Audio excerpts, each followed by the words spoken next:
જય શ્રી કૃષ્ણ.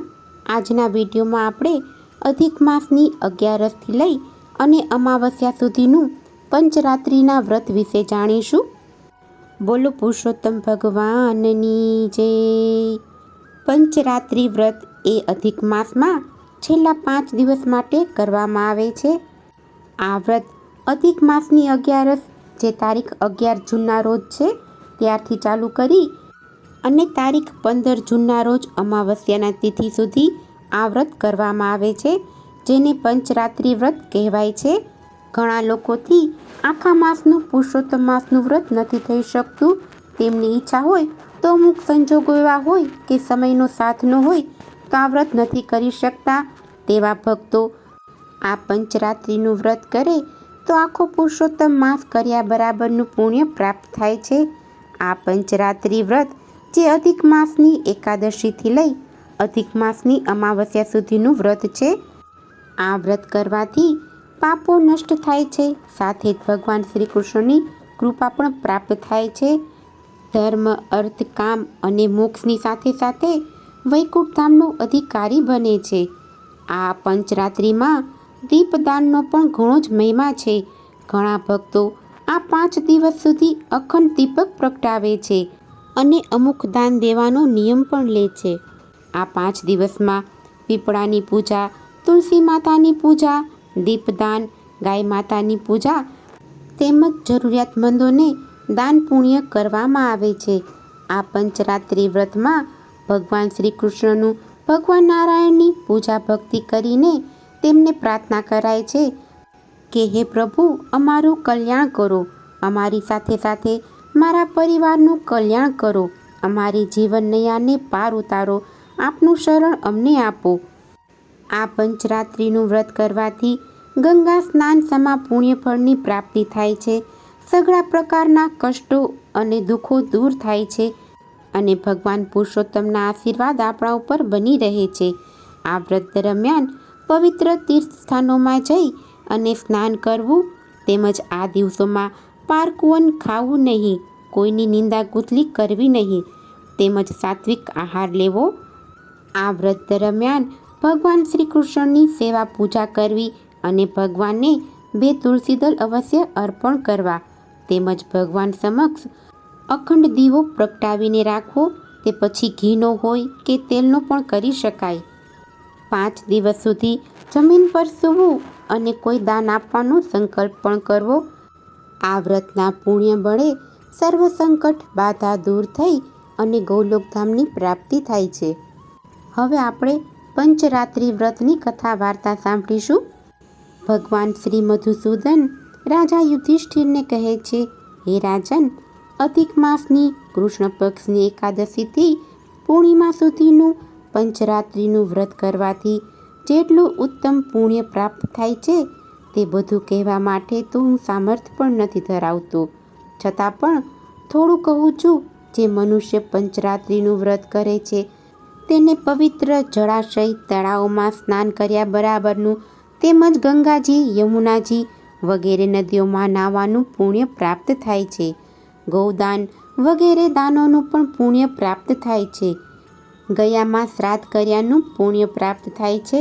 તેથી તેના પિતૃઓ તૃપ્ત થાય છે. તે વ્રતખંડમાં કહેલા સઘળા વ્રતો કર્યાનું પુણ્ય પ્રાપ્ત થાય છે. માત્ર પંચરાત્રિ વ્રત કરવાથી જેમ મનુષ્યમાં બ્રાહ્મણ શ્રેષ્ઠ છે, પશુઓમાં ગાય શ્રેષ્ઠ છે, દેવોમાં ઇન્દ્ર શ્રેષ્ઠ છે, તે જ રીતે સઘળા માસોમાં અધિક પુરુષોત્તમ માસ શ્રેષ્ઠ છે. અધિક માસમાં પણ પંચરાત્ર વ્રત શ્રેષ્ઠ છે. આ વ્રત કરનારના સઘળા પાપો નષ્ટ થાય છે. તેમજ આજના દિવસે પરમા એકાદશીનું વ્રત અવશ્ય કરવું જોઈએ. મનુષ્ય દેહ પામીને અધિક માસના નિયમથી સ્નાન કરીને એકાદશીનું વ્રત કરવાથી, ઉપવાસ કરવાથી જન્મ મરણના ફેરામાંથી મુક્તિ મળે છે અને વૈકુંઠ ધામની પ્રાપ્તિ થાય છે. આ પંચરાત્રિ વ્રત પણ દુર્લભ છે, જે 3 વર્ષે આવે છે. 5 દિવસનું આ વ્રત કરવાથી આખા વર્ષમાં જેટલા પણ વ્રત ઉપવાસ થાય છે તે બધા વ્રતોનું પુણ્ય પ્રાપ્ત થાય છે. ભગવાન શ્રી કૃષ્ણ કહે છે કે હે રાજન, તમે જે અધિક માસની પરમા એકાદશીનું વ્રત પૂછ્યું હતું તે સઘળું મેં કહી સંભળાવ્યું. હવે સાવધાન થઈ અને આ વ્રત કરો. પરમા એકાદશીથી પંચરાત્રિ વ્રત જે કરે છે તે સ્વર્ગના ઇન્દ્રના વૈભવને ભોગવી વૈકુંઠમાં જાય છે. એવી રીતે અધિક માસના કૃષ્ણ પક્ષની પરમા એકાદશીનું મહાત્મય પંચરાત્રિ વ્રતનું મહાત્મય કહેવામાં આવ્યું છે. સુમેધા અને તેની પત્નીએ કૌડિલ્ય મુનિને પંચરાત્રિ વ્રત અંગે પૂછતા તેમણે જણાવ્યું, પુરુષોત્તમ માસમાં પરમા એકાદશીએ પ્રાતઃકાળમાં ઉઠી પુરુષોત્તમ ભગવાનનું ધ્યાન ધરી સ્નાન આદિથી પરવારી પંચરાત્રિ વ્રત માટે બને તેટલા નિયમો ધારણ કરવા. જે 11થી અમાવસ્યા સુધી 5 દિવસ ચાલતું આ વ્રત છે. આ 5 દિવસ દરમિયાન પ્રાતઃકાળમાં સ્નાન કરી નિરાહાર કરે છે. તે માતા પિતા અને પત્ની સાથે વૈકુંઠમાં જાય છે. જે 5 દિવસોમાં એક જ વાર જમે છે તેના સર્વ પાપોનો નાશ થાય છે અને તેનો સ્વર્ગમાં વાસ થાય છે. જે વ્રતના 5 દિવસ જળથી ભરેલો ઘડો બ્રાહ્મણને આપે છે તેને અખિલ બ્રહ્માંડના દાનનું ફળ મળે છે.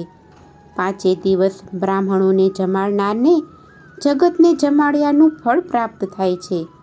જે 5 દિવસ બ્રાહ્મણોને તિલપાત્રનું દાન કરે છે તેને જેટલા તલ હોય તેટલા વર્ષ સ્વર્ગમાં રહેવાનો અધિકાર મળે છે. આ ઉપરાંત પંચરાત્રિના વ્રતથી દરિદ્રતા ટળશે, ધન ધાન્યની વૃદ્ધિ થશે. આથી આ ઉત્તમ વ્રત તમે બંને કરો. આથી કરી સુમેધા અને તેની પત્નીએ આ વ્રત કર્યું. તેના પરિણામે અમાવસ્યાના દિવસે તે વિસ્તારના રાજાનો કુંવર તેમના આંગણે આવ્યો. તેને બ્રહ્માજીની પ્રેરણા થવાથી આ દુઃખી દંપતીને સર્વ પ્રકારની સામગ્રીથી ભરેલું ઘર આપવાની ઈચ્છા થઈ. પતિ પત્નીએ રાજકુંવરનો સારી પેઠે આદર સત્કાર કર્યો.